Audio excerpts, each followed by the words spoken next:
Я абсолютно відповідально скажу, що значить так, Україна має перемогти. Європейський Союз відкрив двері, і ми навіть вставили туди ногу. Двері відкриті. Це абсолютно інша реальність. Тому ми вступимо в інший Європейський Союз. Ви не відчули гіркоти, що ми мали бути на їх місці? При всій моїй повазі до священної корови міжнародних відносин ООН, там стагнація і занепад. А як вам вдається витримувати і спокійно відповідати на такі запитання? Будь ласка, хочете пережити це пекло? Так welcome to пекло. Привіт, друзі! Сьогодні ми розмовляємо з очільником української дипломатії Дмитром Кулебою. Доброго дня, пане міністре. І насамперед дозвольте в вашій особі подякувати всій українській дипломатії за справді титанічну роботу, яка була зроблена для того, щоб ми набули статус кандидата у члени Європейського Союзу. І перше запитання в цьому контексті. Ви колись сказали, здається, в березні чи в квітні, що найважча історія в вашій кар'єрі як дипломата – це історія зі SWIFT. Історія з набуттям кандидатства важча? Емоційно ні. Професійно трохи важче, але емоційно ні, тому що ми починали історію зі SWIFT в перші дні війни. І тоді було розуміння, що просто все кипіло всередині і тиснуло. Зараз і був оцей момент, знаєте, як в кіно, так раз, і така фінальна розв'язка. А тут, в принципі, я, будучи глибоко в процесі, розумів, що ми рухаємося в правильному напрямі. І емоційно я поступово підійшов до цієї точки 24 числа, тому що я бачив, як повільно, але ця машина європейська розвертається в наш бік. І, звісно, переламним таким вже моментом, коли це побачили всі, став візит 4 лідерів на чолі з Макроном до Києва 16 числа. Тому в професійному плані було більше роботи, безумовно, але емоційно SWIFT був важчий. Якщо брати саме цю історію з Європейським Союзом, які моменти були з професійної точки зору найважчими? Це були якісь певні країни, це були якісь моменти пов'язані з нами? З професійної точки було найважче підібрати правильний аргумент, щоб пояснити кожному скептику, що це треба робити тут і зараз. Надати Україні статус кандидата на членів ЄС. Тому що останні 30 років Європейський Союз, ніхто в Європейському Союзі про це насправді серйозно не говорив і не замислювався. Тобто їй треба було в дуже короткий проміжок часу, буквально в декілька місяців, втиснути психологічну трансформацію лідерів, політиків європейських, для того, щоб вони змінили свою думку. Рівно на 180 градусів. І до кожного треба було підібратися, тому що аргументи в Німеччині відрізнялися від аргументів в Нідерландах. І аргументи у Франції також були іншими, скрізь були нюанси. І коли ти приходиш і кажеш європейському політику, який, в принципі, звик жити планово десятиліттями, що дивіться, у вас 30 років була одна позиція, але, сорі, у нас з вами є місяць на те, щоб ви повністю все змінили докорінно, визнали, що все, що ви казали і робили до цього, було неправильно.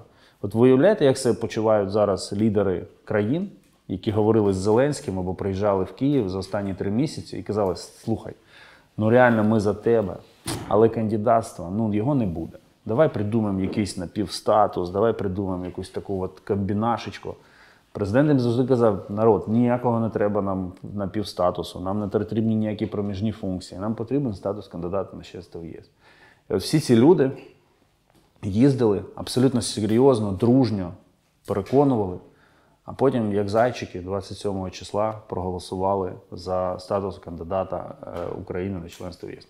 Уявіть, який це не трансформація, це реально психологічна ломка, яка з ними відбулася.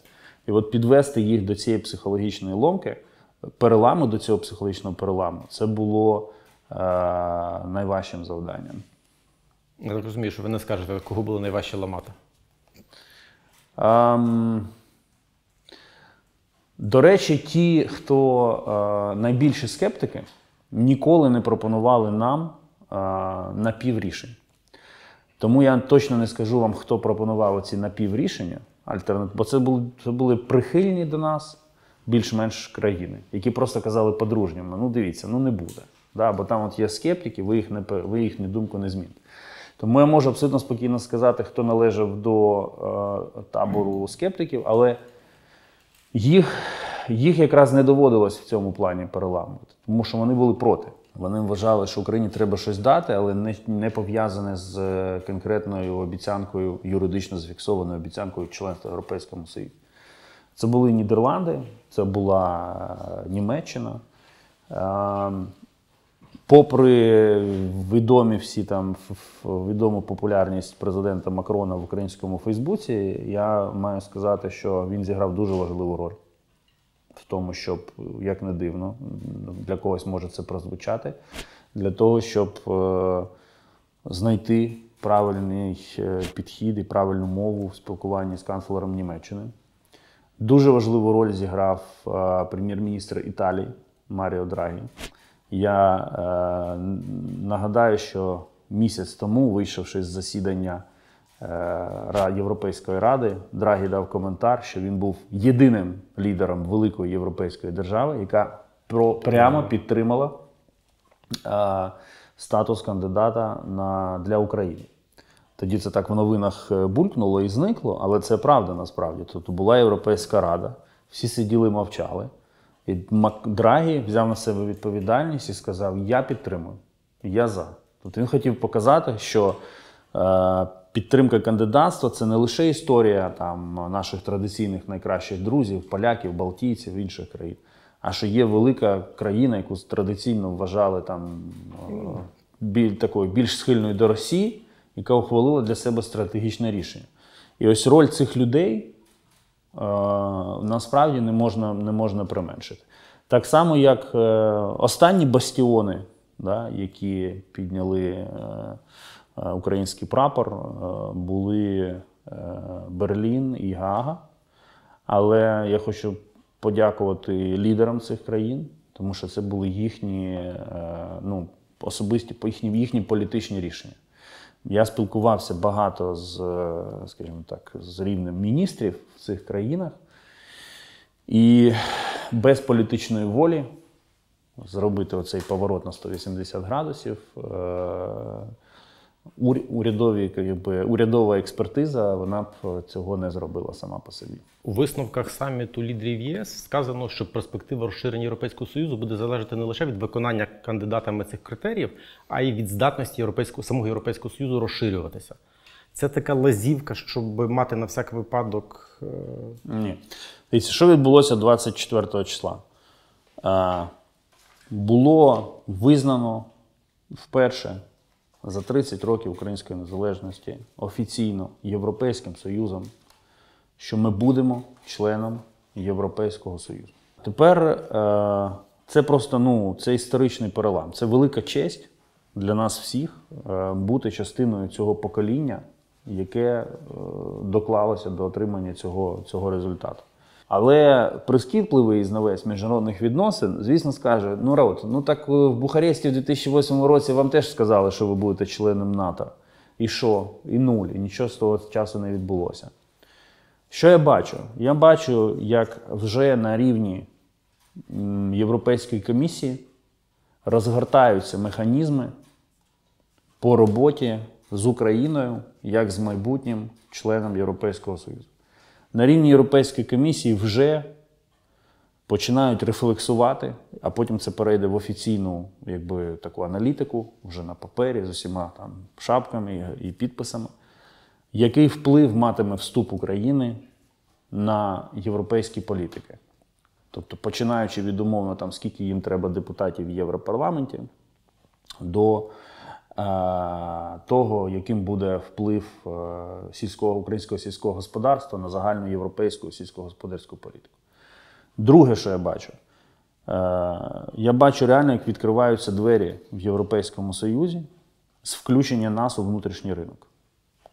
Обнулення ставок на імпорт, цей транспортний безвіз, який буквально вчора був підписаний. Тобто, ну, я бачу конкретними речами, що люди, що процес іде в той бік. І тут головне те, про що ви сказали. От є цей процес відкриття для нас дверей, не лише вікон, а й дверей. Але паралельно Європейський Союз має себе реформувати. Коли, не скажу хто, один дуже високопоставлений, ну, скажімо так, один міністр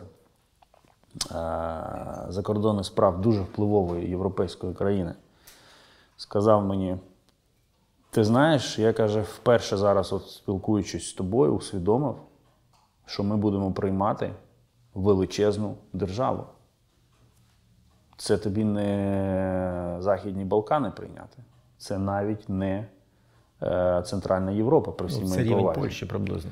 Це, каже, останній такий досвід у нас був з Польщею. Уявляєте тандем України і Польщі в Європейському Союзі? Ну, я приблизно уявляю, Польща досі є найбільшим реципієнтом дотацій Європейського Союзу, і вони страшенно щасливі з цього. Ні, давайте розвернемо. Це правильно. Логіка правильна з точки зору українського споживача. Да, Європа, гроші зараз. До речі, Польщу не залили грошима. Польща навчилася брати європейські гроші і їх використовувати так, щоб тобі давали ще більше. І це те, чому нам в Україні треба вчитися на місцевому рівні, бо це гроші мають йти туди. Ну, це там ще перспектива. Ні, я кажу про інше. Ви дивитесь, щоб таке взяти в Європейського Союзу, і ми такі великі, і ми будемо просити багато. А я дивлюсь на це з політичної точки зору. Тобто, як може змінити баланс сил в самому Європейському Союзі тандем, наприклад, України і Польщі?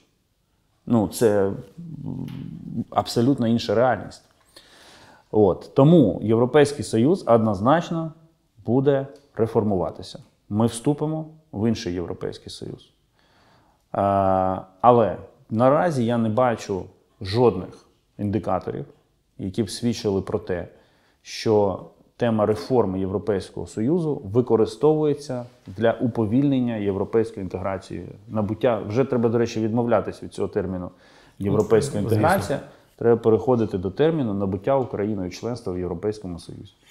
От я таких індикаторів не бачу. Але однозначно буде реформа Європейського Союзу, будуть змінені процедури, баланси для того, щоб, і дуже важливо, і це дуже круто, що ця реформа зараз, яка лише розгортається, вона вже відбуватиметься з урахуванням майбутнього членства України. Це мега круто. І зараз для нас, як для зовнішньополітичного відомства, врахування інтересів України в реформі ЄС насправді є ключовою задачею. Тому що виконання домашніх завдань, пов'язаних з набуттям членства, у нас є там сильний інститут віце-прем'єр-міністра, вона цим займається, вона координує ці речі. Якби ми, як МЗС, маємо якраз рухати процес, робити так, щоб вступ України в ЄС відбувся на максимально вигідних умовах. Сорі за дуже довгу відповідь, але це дуже важливі речі. Європейський Союз відкрив двері, і ми навіть вставили туди ногу, можна так сказати. Коли ми зможемо відкрити двері у НАТО? І чи будемо ми відкривати двері у НАТО? Не бачу зараз передумов для зміни Альянсом своєї практичної політики щодо набуття членства України в Альянсі. Тобто, я очікую, що найближчим часом продовжиться підтвердження з боку НАТО, що двері відкриті і рішення Бухарестського саміту залишаються в силі. Україна так само залишається на треку євроатлантичної інтеграції, але я не бачу потенціалу, зараз, в найближчій перспективі, потенціалу, щоб НАТО змінила свою позицію на подібну до Європейського Союзу і почала робити конкретні речі із забезпечення вступу України в Альянс. Тому що зараз різниця, тобто станом на 24 лютого НАТО було в просунутій позиції відносно ЄС, бо в НАТО було принаймні рішення, що Україна стане членом Альянсу, а в ЄС не було навіть європейської перспективи для України. Вони навіть цього боялися, визнати, що ми в принципі її маємо. За останні 4 місяці Європейський Союз просто вирвався вперед і вже пішов на друге коло, а НАТО в принципі залишилося саме там. Я вважаю, що, дивіться, що таке НАТО? Да? Це, в принципі, класична міжнародна організація з точки зору управлінської моделі. От Європейський Союз не є класична організація. Там є Єврокомісія, яка має свою волю. Да, вона не є незалежною від волі держав-членів, але там інша система балансів.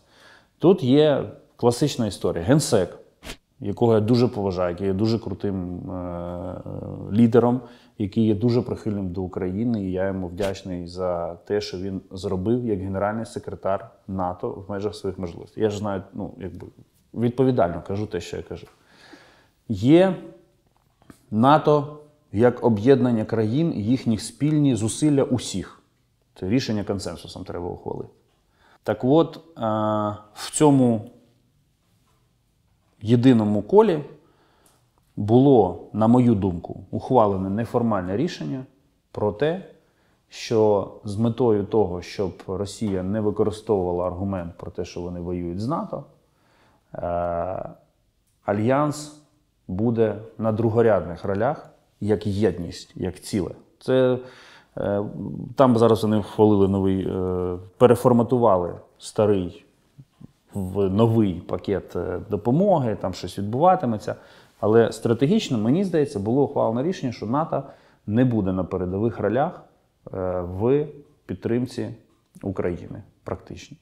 Натомість була створена коаліція так званих Coalition of the Willing, коаліція тих, хто бажає брати участь в коаліції. Багато з членів цієї коаліції є членами НАТО, і от вони надають конкретну допомогу. Тому треба дуже сильно розрізняти допомога від Сполучених Штатів як члена НАТО і допомога від НАТО, де все це координується секретаріатом і надається нам. Я вважаю, що було таке рішення ухвалене, не пускати НАТО на провідні ролі. Ухвалене воно було самими окремою групою впливових держав-членів Альянсу, і наразі воно імплементується. Коли ми дивилися всі новини про те, як Фінляндію і Швецію беруть НАТО, ви не відчули гіркоти, що ми мали бути на їх місці? Я посміхався навпаки. Я посміхався з двох причин. По-перше, я радію за Шведію і Фінів. А по-друге, весь наратив, все, що нам розказували окремі партнери, в тому числі з НАТО, про те, чому не можна брати Україну в НАТО, він був просто обнулений членством Швеції і Фінляндії. Нам же казали, ми ж не можемо йти вперед на кордон, у нас буде спільний кордон з Росією, ви чого, це ж Росія там егегей, ескалація. Та будь ласка, у них тепер скільки там, я думаю, 2000 точно спільного кілометру, і НАТО стоятиме біля Петербурга, біля воріт Петербурга. Тобто ці всі аргументи про те, чому не можна брати Україну в Альянс з боку самого Альянсу і його держав-членів, вони обнулилися. Нуль ціна. Це те, що ми постійно говорили, що ви все це вигадали просто для того, щоб виправдовувати своє небажання нас інтегрувати. От членство НАТО, Швеції і Фінляндії всі ці аргументи реально обнулило. І тепер вони не можуть цим користуватися. Друге, це, власне, поведінка самої Росії, яка там погрожувала пальчиком, махала, казала ні-ні, за жодних обставин, ви що, НАТО. Півроку тому Росія вимагала, щоб НАТО відкотилося до меж 97-го року. А через півроку НАТО прикотилося під в'їзд в Санкт-Петербург. І що сказали росіяни? Нічого. Вони сказали, так проблем немає, окей, а що ж, так сталося, ми ж там проблема, от Україна проблема. А те, що у нас тепер НАТО на Фінляндії, це не проблема. Тобто це так само дає сильний аргумент пояснювати, що власне буде. Нам казали, якщо ми вас візьмемо, то ви знаєте, що там Росія піде на ескалацію. По-перше, куди вже далі? Ні, це зрозуміло, цей аргумент був вибитий 24 лютого. Але тепер і, власне, аргумент Росії, все нормально, з'їли, переживали і росіяни, і сидять собі мовчки. От і вся історія. Швецію і Фінляндію взяли в НАТО без ПДЧ. Це означає, що теоретично, якщо нам вдасться відкрити ці двері, ми теж зможемо ПДЧ, розумієте, в Україні ПДЧ перетворилось на релігію. Ну, фетиш такий, да. так. Це ніхто раціонально до цього не ставиться, всі просто ПДЧ. Ну, тому що більшість членів НАТО отримували план по набуттю членства. Більшість отримували. Так більшість членів, знаєте, Україна пройшла, більшість нинішніх членів Європейського Союзу пройшли той шлях, який пройшли ми з набуттям статусу кандидатства за роки. А ми пройшли за декілька місяців. То життя ж воно не лінійне. Є класичні схеми, але вони не є універсальними, вони не застосовуються до всіх випадків життя. Безумовно, вступ Швеції і Фінляндії демонструє, що ПДЧ не є єдиним шляхом, про нього взагалі всі забули, всі просто поаплодували. ПДЧ Швеції і Фінляндії влаштувала Туреччина. Насправді, виписала ПДЧ, і вони підписалися, домовилися і вступили в Швецію, в НАТО. Правильно, до речі, зробивши, тому що інтереси національної безпеки, існування твоєї держави, вони важливіші за будь-що. Тут питань немає. Ну, українська влада, в принципі, дуже критично висловлюється про НАТО. Ні, і ви в тому числі, ви навіть казали в одному інтерв'ю, що чи заява була, що ви казали, що були сигнали з боку НАТО, щоб обережніше, м'якіші оцінки просять, тому що... Да, були конкретні сигнали до війни. Оцінки, мої оцінки... Так, НАТО. Ні, до війни нас просили не подолювати тему НАТО. Це мало якраз напередодні ці ж люди просили нас не подолювати тему НАТО. А зараз ви казали, що... А зараз я сказав, дуже було просто, я сказав, що в ширшому контексті, що на макрорівні з 24 лютого НАТО не зробило глобально нічого для України. В НАТО образились, я їх прекрасно розумію. Я б теж образився, якби про мене таке сказали. Але я попросив, сказав, підіть, посла нашого, кажу, піди і запитай, що конкретно НАТО, як альянс, зробив для України, починаючи з 24 лютого цього року, як єдність. Не як окремі союзники, а от ви як інституція.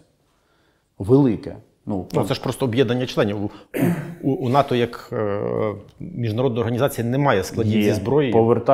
Повертаю вас до того, про що ми говорили. Тобто НАТО – це 3 складові. Да? Це там, лідерство, генсек, це секретаріат, і плюс там, військовий штаб, тобто військове крило. І держави-члени. НАТО нічого великого, як єдність, як організація, не зробила. Це правда. Зараз вони ухвалили новий комплексний план щодо України. Це реструктуризація попередніх програм. Супер. Якщо це все запрацює так, як кажуть, я буду радий, я вийду і скажу, НАТО зробило велику справу. Але на той момент, коли я висловив цю оцінку, я був 100% правий. Там, як приклади наводилися, ми ділимося з вами розвідданими. Я дякую, але ми всі прекрасно знаємо, чиї це розвіддані. І хто з ними як ділиться. Ми вам щось це дали, за це теж дякую. Але ми говоримо про великі речі, про порятунок країни. Зброя постачається по лінії, чи координує НАТО повноцінно? Координують міністри оборони країн НАТО. Не лише країн-учасників Рамштайнського формату. Ядро там все-таки це члени НАТО. Так я ж про це і говорю. Не плутайте. Є інституція, щось робить, а є те, що роблять держави-члени. Навчання військових українських на використовувати західні зразки НАТО. Альянс координує? Ні. Самі держави, окремі держави-члени координують. Я вже не кажу про такі речі, як закрите небо, довкола якого було стільки зламано списів. А це було... Просування, членство України в НАТО. Війна – це великі речі. Війна – це коли переписується історія. У мене запитання, чому Європейський Союз переписує історію? І конкретно вони самі кайфують. Вони кажуть, ми самі від себе не очікували, що ми це зробимо. Але це так круто, ми реально показали, що ми сила. А НАТО не переписує історію, а йде в тій самій канві, в якій знаходились. Я не критикую НАТО. Я прекрасно розумію, що якби ми були членами НАТО, цієї війни б не було. І я дуже хочу, щоб Україна була членом НАТО. Але давайте тверезо, а не через призму релігії, дивитися на всі ці речі. Я от все одно не можу одну річ зрозуміти. Лідери Європейського Союзу, актори Європейського Союзу і актори НАТО – це одні і ті ж країни. Ну, окрім там, якщо не брати Туреччину, Сполучені Штати і Великобританію, які, в принципі, достатньо лояльні до нас. Чому НАТО як єдність поведе себе так? Ну, ті ж люди, умовно кажучи, станом на 24 лютого, ті ж самі лідери блокували там, чи дуже скептично ставились до України і в контексті Європейського Союзу, і в контексті НАТО. Це були ті ж люди. І тут вони розвернулись на 180 градусів в контексті Європейського Союзу, а в контексті НАТО нічого не змінилося. Не зовсім ті ж люди. Ну, ті ж, але не ті ж. Давайте історія все розставить по своїх місцях. Я хочу сказати тільки зараз одне, що НАТО – це важлива історія. Ми абсолютно за членство. І ми за те, щоб Європа була спокійним і безпечним місцем. Але після 24 лютого треба зняти, бляха, всі ці рожеві окуляри і від релігії перейти до дуже практичних речей. І дуже практичних, які засновуються на вірі в здатність людей і держав змінюватися. От ми побачили конкретний приклад Європейського Союзу. Побачили. Ну, правильно, чому вони змогли, а НАТО не змогло? Історія розсудить. У мене є своя версія, але історія розсудить, чому так сталося.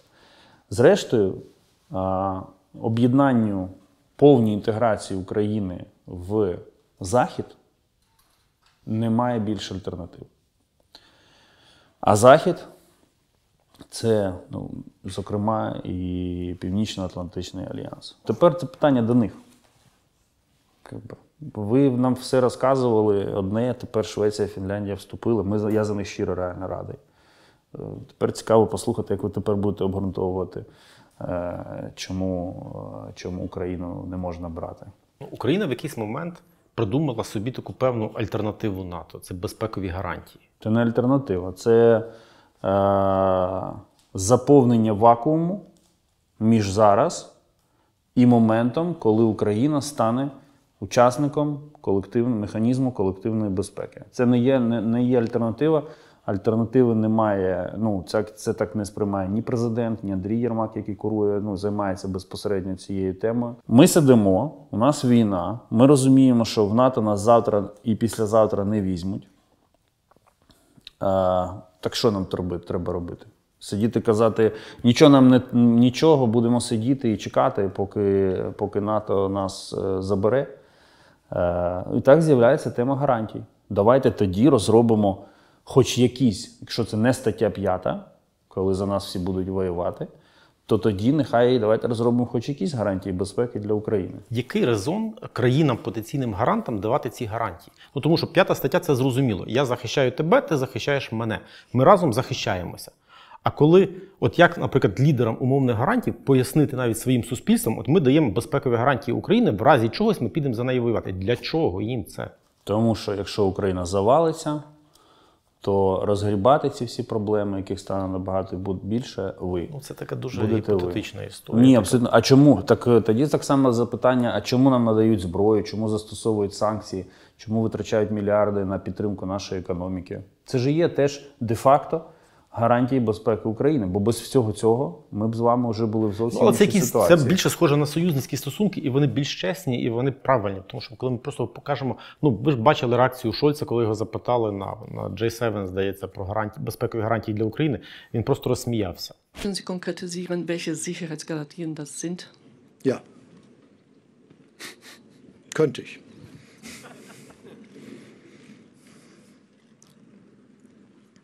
Das war's.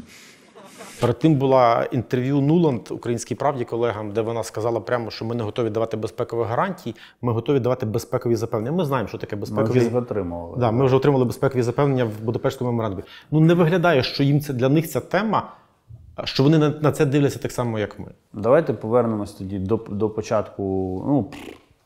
Та у нас з будь-якого питання вони дивилися не так, як дивимось ми. А зрештою нічого, ми всі почали дивитися однаково на ці теми.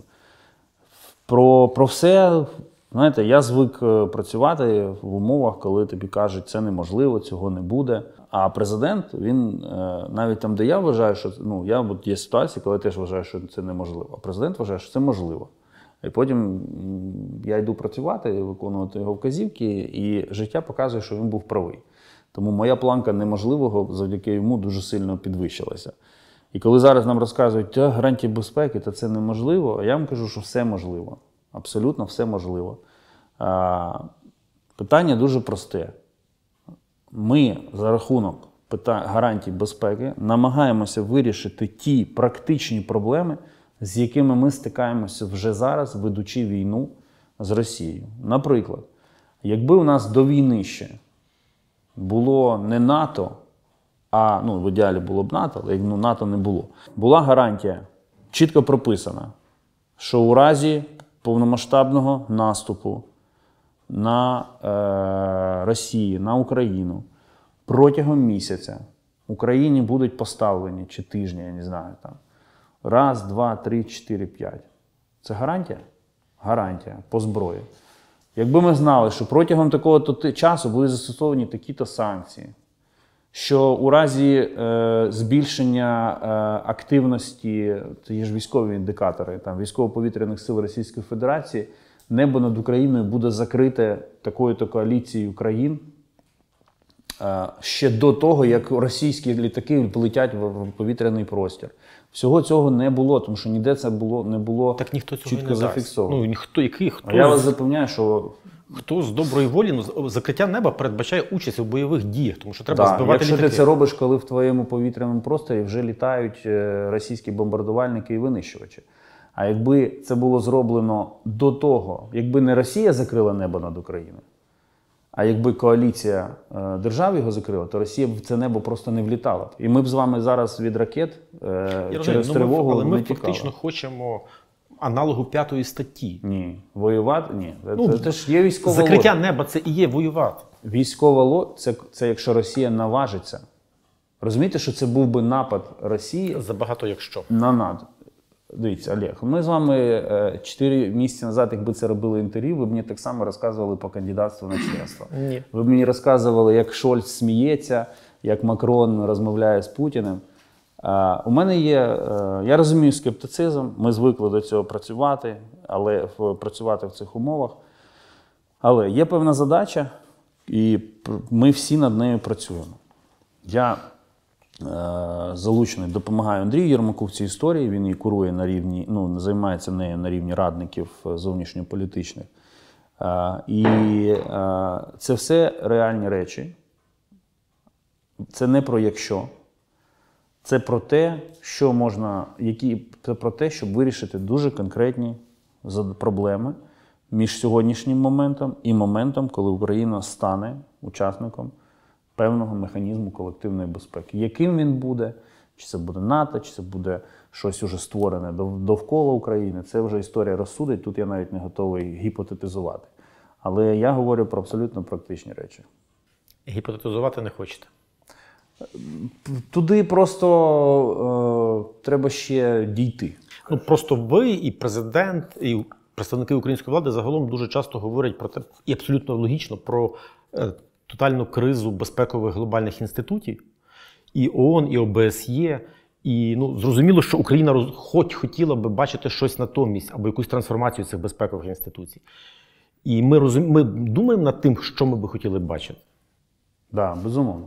Але ми б хотіли бути частиною механізму в ідеальній картинці світу. Ми б хотіли бути частиною механізму, в якому до України застосовується аналог статті 5 НАТО, якщо це не буде саме НАТО. Європейські інституції зараз жорстко, скажімо так, розділилися на ті, які вискочили з пастки руйнування або такого, скажімо, занепаду, буде коректніше сказати. І ті, які перебувають в цій логіці. Вискочили. Європейський Союз однозначно. Він відчув зараз в собі цю силу. Подивіться, як вони самі пишаються цим рішенням по Україні і Молдові. Бо вони відчули свою силу. Це круто. Вискочила Рада Європи, вигнавши Росію, звільнившись. Є на нашому континенті ще одна велика приємна організація ОБСЄ, яка конкретно перебуває в стадії самознищення. Тому що Росія сидить і просто тупо все там руйнує. А якщо організація знаходиться в цій логіці, то вона рано чи пізно загине. Ми перші почали казати про те, що треба ухвалити безпрецедентне рішення і знайти шлях позбутися Росії. Звісно, покрутили там деякі пальцем біля скроні, сказали, ну це Україна перегинає, як же ж так, у нас нема процедур, щоб вигнати Росію, у нас же ж консенсусна організація, а що ж це за ОБСЄ без Росії? Ну, так ви вибирайте, або буде ОБСЄ без Росії, або не буде ОБСЄ. От, ну, якби воно загине. От вони там знаходяться, мені дуже прикро це бачити, я цю організацію люблю, починав там, моє перше закордонне відрядження як українського дипломата було в місії України при ОБСЄ. Тому сказати, що все зовсім розвалюється, це було б загальним перебільшенням, але ми бачимо, що там, де залишається право вето Росії, там стагнація і занепад. Це ОБСЄ і ООН. При всій моїй повазі до священної корови міжнародних відносин ООН, дипломату не можна критикувати цю прекрасну організацію, але така є реальність. Рада безпеки ООН, по суті, теж жорстко. Світ розділився. Все, так? Поступова трансформація світу. Тут один полюс, тут інший полюс, тут хтось між ними, там. Це все зараз дуже жорстко розвивається. І розвивається з кров'ю, з голодом, з відсутністю світла в квартирах і прочее, прочее. Наша війна триває дуже достатньо довго, вже 4 місяці. 5-й місяць пішов. І наші партнери західні кажуть, що вона триватиме ще дуже довго. Вони всі практично про це говорять, про те, що вона триватиме дуже довго. Якщо подивитися на сприйняття, до війни, на жаль, починають звикати. В журналістів таке поняття «перша шпальта». Там ми практично сходимо з першої шпальти. Війна в Україні, російська агресія, на жаль, сходить з першої шпальти. Це, в принципі, те, що потрібно Росії, тому що вони чекають на якусь втому Заходу, тому що, з одного боку, до війни в Україні звикли, вона вже так не хвилює, не шокує, а з іншого боку, накопичується масив економічних проблем, які відчуває обиватель західних країн. І схоже, що на це розраховує Путін, на те, що оця втома від української війни і небажання ув'язуватися в ці економічні проблеми рано чи пізно штовхне частину країн Заходу на спроби домовитися з Росією. Є такий ризик? У мене зараз повне дежавю кінця 2014 року. Ті самі виклики стояли, так само перед Україною. Такі самі були очікування Росії, що зараз ми тут трошки, вони втомляться, там виграють вибори, і наші сили, там наші вороги програють вибори. Все це ми вже проходили, все це було. Я думаю, що нічого з цього не спрацює. Хоча проблеми, з якими зіштовхнеться зараз кожен європейський дім, проблеми, створені Росією, будуть незрівняними з тими, які Росія створювала в 14-му, активно в 17-му роках, намагаючись зробити це втому від України, так званої, якої не існує насправді, і перезавантаження. Тому проблема є, що з нею робити, зрозуміло. Мене, якщо чесно, вона не турбує, тому що ми вже це пережили, ми знаємо, як з цим працювати. Мене набагато більше турбує, власне, готовність українського народу до довгострокового спротиву. З жертвами фізичними та економічними. В українського народу вибору немає. Я теж хочу в це вірити. В Давосі вам поставили подібне запитання, власне, в контексті світу. Чому світ має голодом і підвищенням цін платити за те, що Україна не хоче здавати території? Пам'ятаєте, так? Як це журналіст сказати? Генрі Гембл. От спочатку таке дуже дурне питання. А як вам вдається витримувати і спокійно відповідати на такі запитання? Це моя робота, мені зарплату за це платять. Щоб я витримував, відповідав і переконливо звучав навіть в таких ситуаціях. Насправді Знаєте, от президент, він спілкується з іншими лідерами і там іноді лунають оцінки, чому він такий жорсткий, там треба якось пом'якше, дипломатичніше. Але президент завдяки цьому спілкуванню він домігся однієї фундаментальної історичної зміни у ставленні до України. Це реально можна констатувати. Він реально відбив бажання у ключових гравців навіть, знаєте, заїкатися про будь-яке рішення за рахунок поступок України. Тобто раніше логіка з 14 по 22 рік, по лютий 22 року, була, ну давайте от Україна зараз от тут, от там, от тут посунеться, і ми там, значить, Путіна як-то і переконаємо, і заангажуємо. І президент, спілкуючись з ними з усіма, з цими людьми, які, скажімо, були схильні до цієї логіки, він ще до війни сильно їх так відсував, але після війни це максимально стало жорстко. Так оце насправді головне досягнення, що в принципі, в ключових кабінетах розуміють, що історія України має піти на поступки, щоб ми могли зупинити Путіна, вона більше не працює. Це реально досягнення. Але по вертикалі, що називається, ця ідея ще не відкинута. Тому і рашени ж правильно, росіяни вкидають інформаційний простір експертів, там, політиків колишніх, які кажуть, треба. Все це викликає бродіння. Тому на горі ми цю тему купірували, да, закупорили, але внизу вона ще є на рівні дискусії, тому з'являються такі запитання журналістів, такі коментарі експертів, які намагаються знову повернути нас в логіку, а чому ми повинні за вас платити? Та не платіть, будь ласка, ми будемо тут собі воювати, ви будете помирати з голоду, а потім перемоги, можливі гіпотетичні перемоги Росії тут в Україні надихнуть всіх подібних їм у світі, і будете ви вже воювати. Тільки ви будете воювати зі своїми сусідами, які зрозуміють, що в принципі то ніхто їх зупинити не може, щоб вас захопити. Будь ласка, хочете пережити це пекло, так welcome to пекло, в якому ми вже живемо 4 місяці. Тобто такі запитання, які от звучали в Давосі від цієї журналістки, офіційні особи вже на вищому рівні вже не звучать. Всі там переживали за цей візит 4 лідерів, їдуть ламати. Мені дуже подобається, до речі, ця історія в українських соцмережах про те, що приїхали погані ламати, а потім приїхав Джонсон хороший, там все врятував. Да, це... Ще є версія, що Джонсон приїжджає, щоб заборонити Україні піти на якісь мир з Росією. Це дуже смішні історії. Ми між собою щиро з них сміємося, коли бачимо чергові прояви. Але я абсолютно відповідально скажу, що візит 4 лідерів, 2 з них – це лідери нормандського формату, які багато часу провели в логіці, а давайте Україна щось зробить, щоб ми заспокоїли Росію, вони цю логіку не озвучували. Наші партнери часто кажуть, що їх завдання – допомогти Україні перемогти. При цьому, якщо подивитись на предметну допомогу, то вона не є достатньою в тому обсязі для того, щоб, власне, сприяти цій перемозі, принаймні, в якійсь невеликій часовій перспективі. Чому так?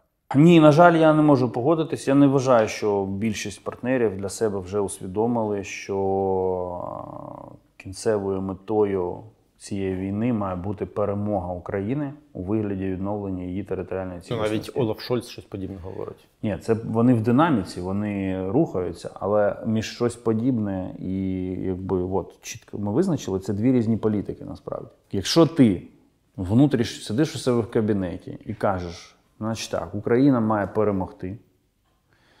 Перемога України – це відновлення її територіальної цілісності і створення в Україні, по суті, щита України і щита Європи від Росії, яка залишиться такою ж... хтонічною. Да, такою ж вона залишиться. Тоді у тебе є певна політика, і ти не присилаєш гаубиці по 6 штук в місяць. Ти присилаєш одразу, кажеш, от тебе 500, скільки тобі треба? 500 гаубиць, от тебе 500 гаубиць. Питання тільки в логістиці, побудувати. Якщо у тебе політика, важливо, щоб Україна не програла, але важливо, щоб і Росія не програла. Тому нам треба от як-то тут. Тоді у тебе оці от половинчасті рішення. Або анонсували зброю сьогодні, реально прислали через 3 місяці. За 3 місяці тут уже, м'яко кажучи, багато що втрачено. От тоді от такі речі відбуваються. Тому так, нашим інтересам відповідає, щоб всі країни Заходу, які є Захід, до речі, це не географічне поняття, це якби об'єднання країн за певними принципами, щоб вони ухвалили для себе єдиний, чіткий, зрозумілий підхід. Україна має перемогти. Перемога України – це 2 елементи. Відновлення її територіальної цілісності і створення такого оборонного щита в Україні, який буде зупинить Росію від наступних спроб. От щойно такий підхід буде ухвалений, не щось на кшталт, а от саме такий, буде абсолютно інша історія. І повірте, це призведе до швидкого звільнення наших територій, приблизно так само, як сьогодні Російська Федерація блискуче жестом доброї волі звільнила острів Зміїний. Окей, в них, можливо, немає логіки, що Україна повинна перемогти, але в них мала б включитися логіка, що тривала війна погіршує їх економічну ситуацію, а отже, б'є по їхніх виборцях, по їхніх суспільствах, які будуть запитувати, чому? Чому дорожчають продукти, чому дорожчає паливо? Невже ці проблеми не можна спробувати вирішити, більше і швидше озброївши Україну? Тут є багато питань внутрішньої політики цих країн, про які ми говоримо. Не скрізь, бо в різних країнах сидять різні люди. Наведу 2 приклади. Країни називати не буду. Одна європейська країна, військові приходять до свого прем'єр-міністра і кажуть, дивіться, ми оце Україні не віддамо, тому що нам це самим потрібно. Їм прем'єр-міністр каже, ви що, хто на вас планує нападати в найближчий рік? Віддайте це Україні зараз і купіть собі нове, і вам його там через рік поставлять. За цей час точно на нас ніхто не нападе. Оце логіка країни, яка прийняла підхід, що Україна має перемогти, але при цьому навіть там знаходяться сили, які відмовляють своїх лідерів від того, щоб робити.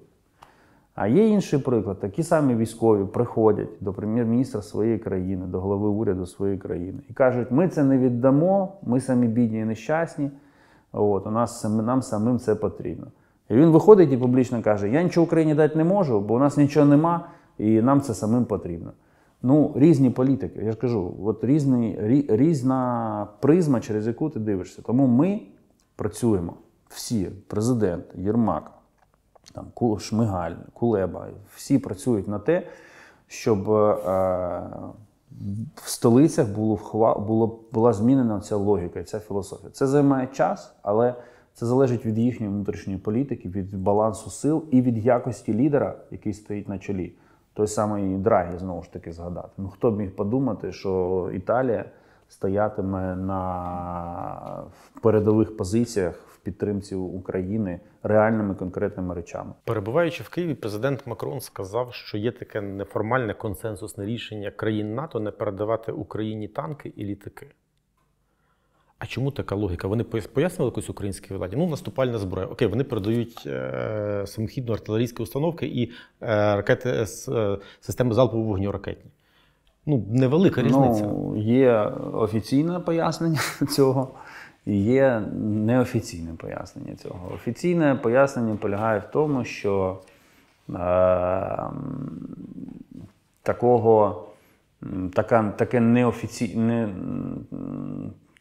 таке неофіційне розуміння існує, але воно не формалізоване, в будь-який момент може змінитися. Так само, як нам казали, що гаубиць не буде, так само, як нам казали, що РСЗО не буде, потім ППО не буде, а потім і гаубиці з'явилися, і РСЗО з'явилося, і потім ще ці ППО з'явилося. Тепер у нас там залишились танки і літаки в списку. Я абсолютно переконаний, що якщо реально війна триватиме і потребуватиме нового рівня забезпечення, то і ці питання ми вирішимо. Починалася розмова про гармати, до речі, з РСЗО абсолютно з тим же аргументом. Це ж наступальна зброя. Я їм казав, народ, а нічого, що ми взагалі захищаємо державу. Будь-яка зброя, яку використовують Збройні Сили України, і Нацгвардія, і інші там сили оборони на території України проти російського агресора, є за визначенням оборонною зброєю. От. А неофіційно, ну є така думка, от як президент Макрон сказав, що там неофіційна домовленість, а я вам так скажу, що є така неофіційна думка, що країни Центральної Європи, які належать до НАТО і які мають запаси радянської техніки, що не треба напряму, умовно кажучи, віддавати натівську гармату Україні. Карусель Треба натівську гармату передати умовно там, центральноєвропейській країні, яка належала до організації Варшавського договору, а хай ця країна віддасть свою радянську гармату Україні. Всі задоволені, НАТО здійснює заміщення арсеналів і ще й робить при цьому добру справу, допомагає Україні. Є таке, танків дуже багато, ну не дуже багато, але багато радянських, скажімо, на озброєнні стоїть. Тому є така думка, неофіційна, знову ж таки, що діє, функціонує ця логіка. Нам вона не дуже подобається, ми про це відверто говоримо. Є ще одна така дуже дивна логіка – не стріляйте по території Росії. Ми вам дамо щось але ви обов'язково не стріляйте по території Росії. Воно досі звучить? Ні, я як міністр закордонних справ переадресую це запитання до Міністерства оборони. Ну, не Міністерство ж оборони комунікує з нашими західними партнерами. До Генштаба, можете Генштаб. Ми ж не кажу, я ж не питаю, у нас у Міністерства оборони прекрасна комунікація. Я ж не комунікація. питаю, чи ми стріляємо, я питаю, чи нам таке кажуть. У нас прекрасна комунікація у міністра оборони, і мого колега, і друга Олексія Резнікова, прекрасна комунікація з його колегами, міністрами оборони інших країн. Не так давно президент Байден збурив українське суспільство своєю заявою про те, що Сполучені Штати напередодні війни попереджали, а українська влада не хотіла прислухатись до попереджень. А крім попереджень, робилися ще якісь кроки, щоб нам допомогти? Чи нам просто казали, що у вас буде війна і ви там протримуєтесь 3 дні? Ви ж останній, хто зустрічався з президентом Байденом напередодні війни. І єдиний фактично з України. 22 числа мене ті речі, які я почув в Вашингтоні, змусили мене негайно доповісти президенту про те, що може відбутися в найближчі 48 годин. І, на жаль, рівно через 48 годин, трохи менше, ніж через 48 годин, це і відбулося. Це лютий, кінець лютого. А до цього ж ця історія почалася, якщо я не помиляюся, у вересні минулого року, коли я з Андрієм Єрмаком був в Вашингтоні, і на одній зустрічі нам почали розказувати про перспективу. Ми не сказали, що пролунала тоді легендарна фраза «копайте окопи». Починайте копайте окопи. Ми абсолютно серйозно поставились до цієї інформації. Ми між собою проговорили. І президент отримав доповідь. І, власне, тоді постало одразу питання. Окей, військові потенціали, якщо ви говорите, що все буде так, як буде, то військові потенціали неспівмірні. Що ви робите? І що ви будете робити? І звідси з'явилася, наприклад, позиція України, яку озвучував президент, про превентивні санкції. А навіщо ви чекаєте? Якщо ви впевнені на 100%, навіщо ви чекаєте, поки це трапиться? Застосуйте санкції зараз, ускладніть їм життя прямо зараз. Нам тоді постачали джавеліни. Джавеліни вже почали аж в грудні чи навіть січні. Це ж ситуація розвивалася, так? Потім з'явилися джавеліни, потім в самому фіналі з'явилося НЛО з Британії, там велика партія. Якщо всі знали, що будуть літати ракети, може треба було щось інше робити. Я дуже вдячний партнерам, чесно. Я абсолютно хочу для запису і щиро сказати, що без партнерів ми б з вами тут зараз не розмовляли. Але коли йдуть оці емоційні закиди, там ми говорили, а нас не чули,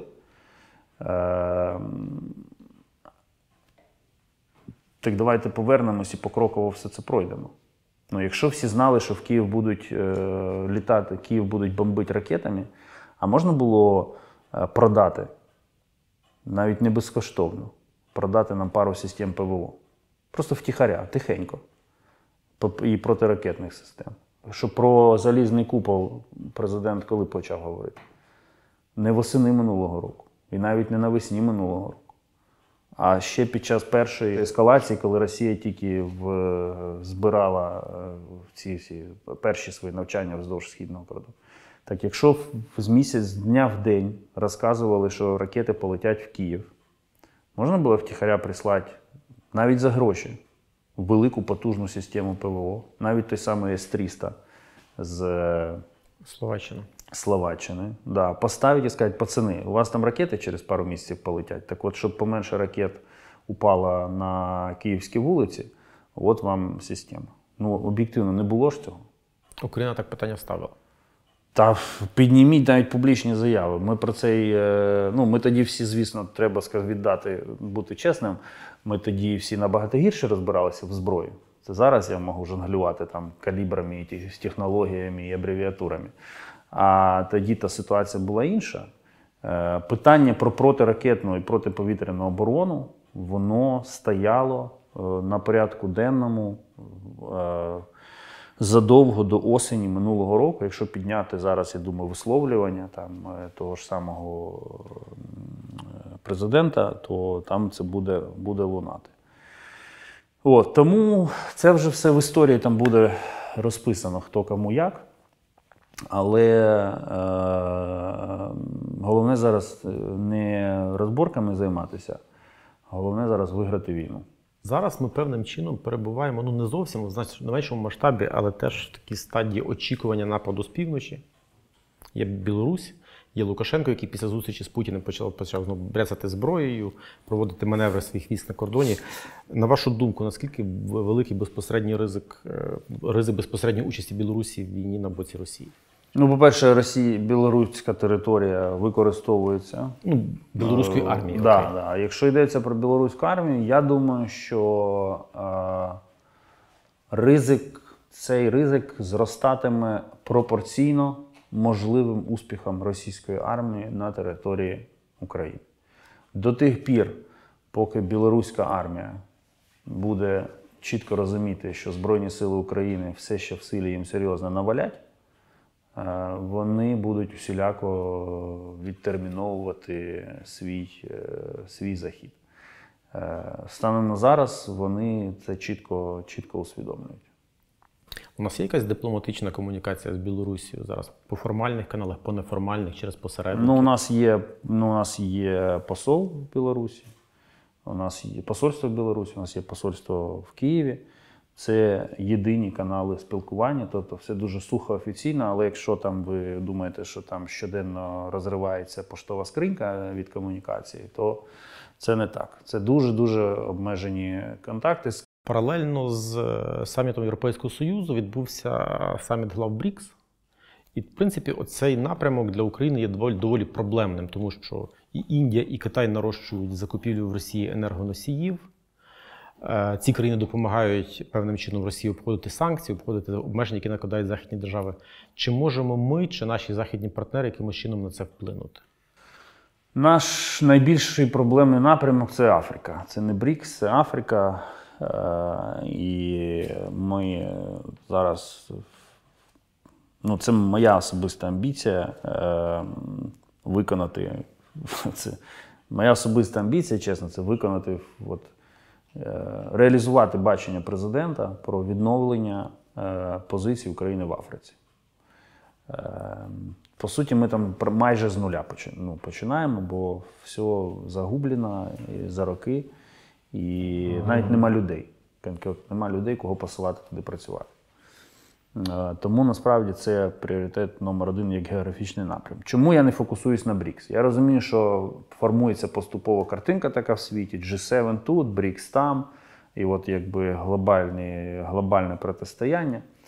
Але насправді всередині БРІКС все дуже нелінійно. Та ж сама Індія, наприклад, згортає, з одного боку підтримується такого нейтралітету, але з іншого боку згортає, наприклад, там, програми військово-технічного співробітництва з Росією. Ну, логічно. Зброя погана. Ну, так я ж про це і кажу. Да? Тобто Південна Африка, якби, вона теж типу, в БРІКС, ми егегей, але там є теж інструменти взаємодії, впливу. Те саме стосується там, Бразилії і навіть того самого Китаю. Тому що Китай же теж займає позицію, насправді, балансування. Тому БРІКС є, питання, якби, це питання у відносинах з ними теж існують, але сказати, що це наша мега-проблема, ні, це просто теж частина світу, де у Росії залишилось місце, і вона його намагається використати в своїх інтересах, а ми намагаємося її завадити, просто діючи іншими каналами. 7-й пакет санкцій Європейського Союзу. Ми бачили, наскільки важко і з якою кров'ю ухвалювався 6-й пакет. 7-й буде ще важчим, але він Що теж... ми хотіли би там бачити? 7-й буде ще важчий, але ми його теж ухвалимо. Ми хочемо там бачити повне відключення російських банків від SWIFT. Ми хочемо там бачити чіткі заходи на блокування можливостей Росії розпоряджатися своїми золотовалютним резервом, тобто, умовно кажучи, там ембарго на взаємодію з російським золотом.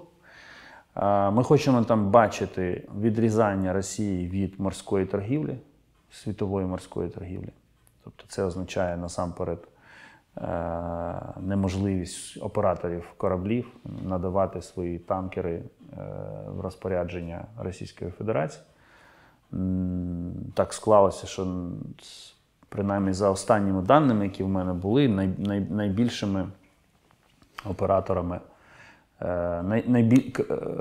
найбільшим постачальником танкерів для перевезення російської нафти морем є Кіпртампорт, порти, а грецькі компанії. Не урядові компанії, це я не звинувачую уряд Греції, але грецькі компанії є найбільшими надають, по суті, Росії, витягують з Росію з зашморгу нафтового ембарго.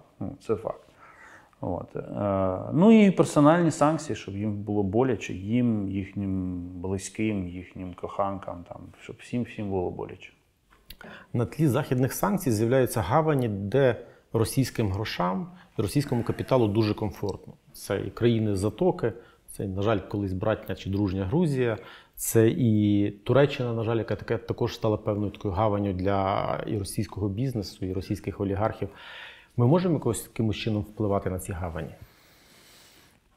Так, можемо, впливаємо. Є декілька випадків, де, скажімо так, були зупинені спроби в Росії обійти. Але в світі зараз є дві країни, не буду їх називати поки що, але дві країни, які відчайдушно намагаються скористатися з санкційного режиму проти Росії для того, щоб перетягнути до себе великі російські гроші. І при цьому залишитися в гарних стосунках із Сполученими Штатами, і з Європейським Союзом, і з Україною. І ми все бачимо, все знаємо, все бачать наші партнери, вони включилися і працюють активно з цими країнами. Ці дві країни вживають різних балансуючих заходів, але ми бачимо, що вони конкретно намагаються примножити свої капітали внутрішні за рахунок російських грошей і фінансових транзакцій. Це факт. І це країни, з якими, в принципі, історично Україну багато що пов'язує, є дружні відносини. І це не той випадок, коли прям уже момент настав, коли можна вийти і сказати: ах, ви там падліці, що ви робите? Тут вони щось роблять для росіян, але тут вони щось роблять для України. Є інформація, що турецькі судна допомагають вивозити зерно, викрадене в Україні, яке вивозять росіяни. Чи ми говоримо про це з Анкарою? Я надіслав листа міністру закордонних справ Туреччини Мевлюту Чавушоглу.